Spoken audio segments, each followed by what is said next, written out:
Hello students, आज की class में हम आपको कक्षा 10 विज्ञान एनसीईआरटी प्रकाशन से पाठ 3 जिसका नाम है धातु एवं अधातु, इस चैप्टर के प्रश्नोत्तर कराएंगे। जो हो गए हैं अगली क्लास में, उनके बाद जो बचे हुए हैं उनके प्रश्नोत्तर कराएंगे और रिक्त स्थान और सही गलत के प्रश्न कराएंगे। तो आप चैनल को लाइक, शेयर एंड सब्सक्राइब करें, क्योंकि इस चैनल में चैप्टर 1 से चैप्टर 16 तक जीव विज्ञान, रसायन विज्ञान और भौतिक विज्ञान, तीनों विज्ञान पढ़ाई जाएंगी, जिससे आपके पेपर में 70 में 70 नंबर प्राप्त हों।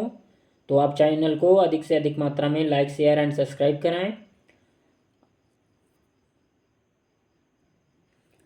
आपका 14वां प्रश्न दिया है, रासायनिक गुणधर्मों के आधार पर धातुओं एवं अधातुओं में विभेद कीजिए। 14वां क्वेश्चन दिया है आपका, रासायनिक गुणधर्मों के आधार पर धातुओं एवं अधातुओं में विभेद कीजिए। इसका उत्तर लिख दिया है। उत्तर में तीन कॉलम बनाएंगे। एक पहले नंबर पे लिखेंगे गुण, दूसरे नंबर पर धातु, तीसरे नंबर पर अधातु। ये काले स्केच से लिखेंगे, इनकी हेडिंग डालेंगे गुण, धातु, अधातु। उसके बाद नीले पेन से लिखेंगे नंबर 1 अम्लों से क्रिया। उसके सामने धातु के नीचे लिखेंगे धातुएं अम्लों में से हाइड्रोजन विस्थापित करती हैं तथा लवण बनाती हैं। इसी के आगे लिखेंगे अधातु में अधातुएं अम्लों में से हाइड्रोजन को विस्थापित नहीं करती हैं। नंबर 2 में लिखेंगे हाइड्रोजन से क्रिया। इसके सामने लिखेंगे धातु के नीचे कुछ धातुएं हाइड्रोजन के साथ क्रिया कर हाइड्रोजन बनाती हैं जो वैद्युत संयोजक होते हैं। इसी के आगे लिखेंगे अधातु के नीचे अधातुएं हाइड्रोजन के साथ क्रिया करके हाइड्राइड बनाती हैं जो सह संयोजक होते हैं। इसी का अगला नंबर 3 दिया है क्लोरीन से क्रिया। इसी के सामने धातु में लिखेंगे नंबर 3 धातु में लिखेंगे धातुएं क्लोरीन से क्रिया करके क्लोराइड बनाती हैं जो वैद्युत संयोजक होते हैं। अधातु में लिखेंगे अधातुएं क्लोरीन से क्रिया कर क्लोराइड बनाती हैं जो सह संयोजक होते हैं। अगला नंबर 4 दिया है ऑक्साइड की प्रकृति। क्या दिया है? ऑक्साइड की प्रकृति। धातुओं में लिखेंगे धातुएं क्षारीय ऑक्साइड बनाती हैं जिनमें से कुछ क्षार बनाते हैं। अधातुएं में लिखेंगे अधातुएं अम्लीय एवं उदासीन ऑक्साइड बनाती हैं। आपका प्रश्न था रासायनिक गुणधर्मों के आधार पर धातुओं एवं अधातुओं में विभेद कीजिए।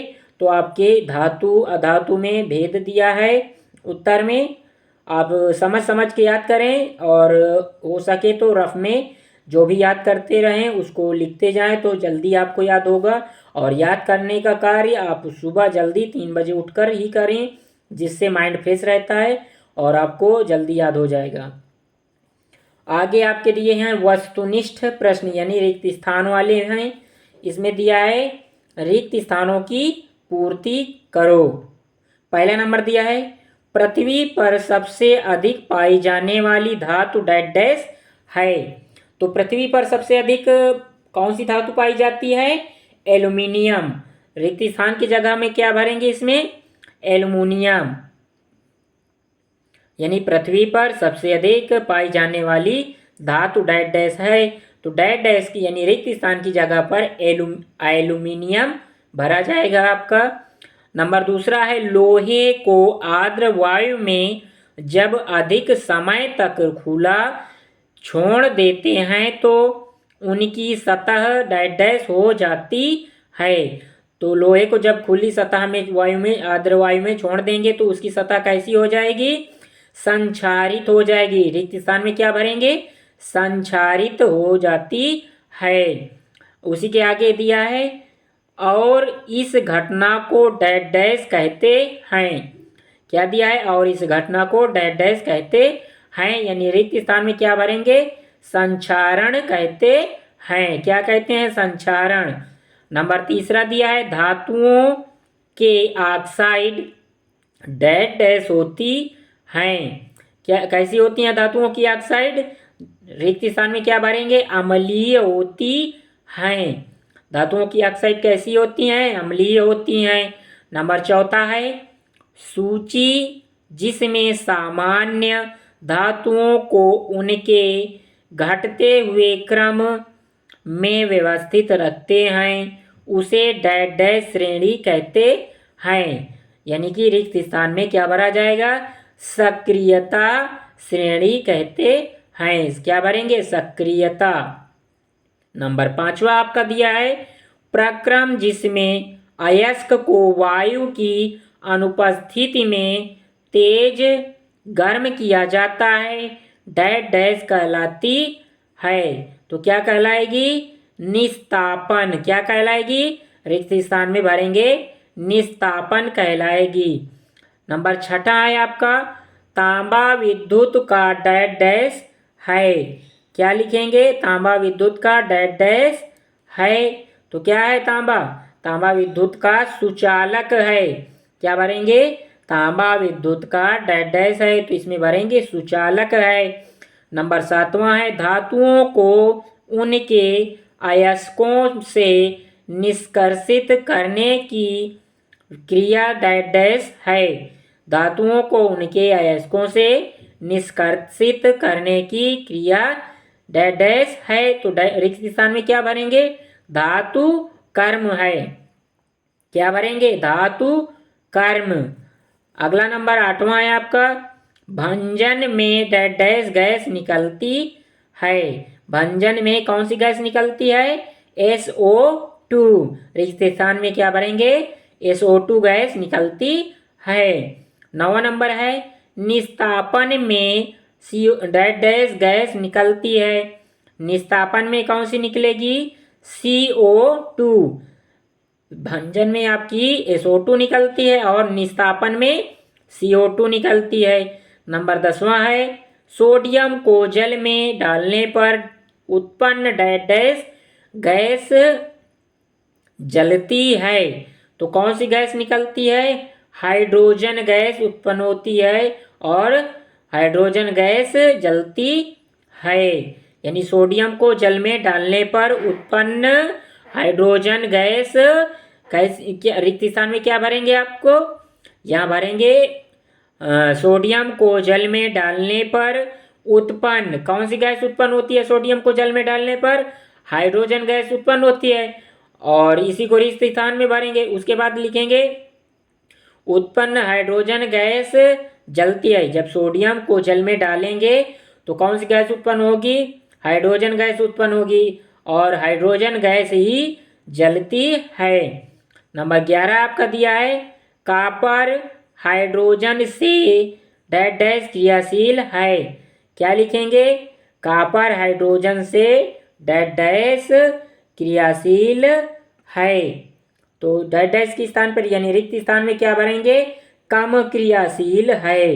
क्या भरेंगे? कम। अगला नंबर 12 है आपका धातुओं की सतह डैश डैश होती है। धातुओं की सतह कैसी होती है? रिक्त स्थान में क्या भरेंगे? चमकीली होती है। धातुओं की सतह कैसी होती है? चमकीली होती है। आपका 15 और 16 नंबर का जो प्रश्न रह गया था तो उसको करा रहे हैं।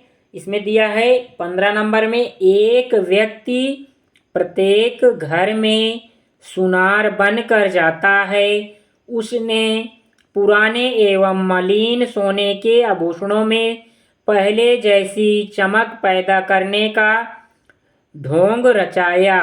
कोई संदेह किए बिना ही एक महिला अपने सोने के कंगन उसे देती है। जिसे यह एक विशेष विलयन में डाल देता है। कंगन नए की तरह चमकने लगते हैं, लेकिन उनका वजन अत्यंत कम हो जाता है। वह महिला बहुत दुखी होती है तथा तर्क वितर्क के पश्चात उस व्यक्ति को झुकना पड़ता है। एक जासूस की तरह क्या आप उस विलयन की प्रकृति के बारे में बता सकते हैं? इसका उत्तर होगा, उस व्यक्ति ने अम्ल राज विलयन का प्रयोग किया है। क्या किया है? उस व्यक्ति ने अम्लराज विलयन का प्रयोग किया है, जिसमें 3 भाग सांद्र HCl तथा 1 भाग सांद्र HNO3 होता है। क्या किया है? उस व्यक्ति ने अम्लराज विलयन का प्रयोग किया है, जिसमें 3 भाग HCl तथा 1 भाग सांद्र HNO3 होता है। सोना अम्लराज में घुल जाता है। तो इस प्रश्न का उत्तर होगा, उस व्यक्ति ने अम्लराज विलयन का प्रयोग किया है, जिसमें 3 भाग क्या होता है? 3 भाग सांद्र HCl तथा 1 भाग सांद्र HNO3 होता है। सोना अम्लराज में घुल जाता है, इसलिए वह कैसा दिखाई देता है? अधिक चमकदार या नए जैसा दिखाई देने लगता है। आपका अगला क्वेश्चन है नए 16 नंबर दिया है, गर्म जल का टैंक बनाने में तांबे का उपयोग होता है, परंतु इस्पात लोहे की मिश्रातु का नहीं। इसका कारण बताइए। यानी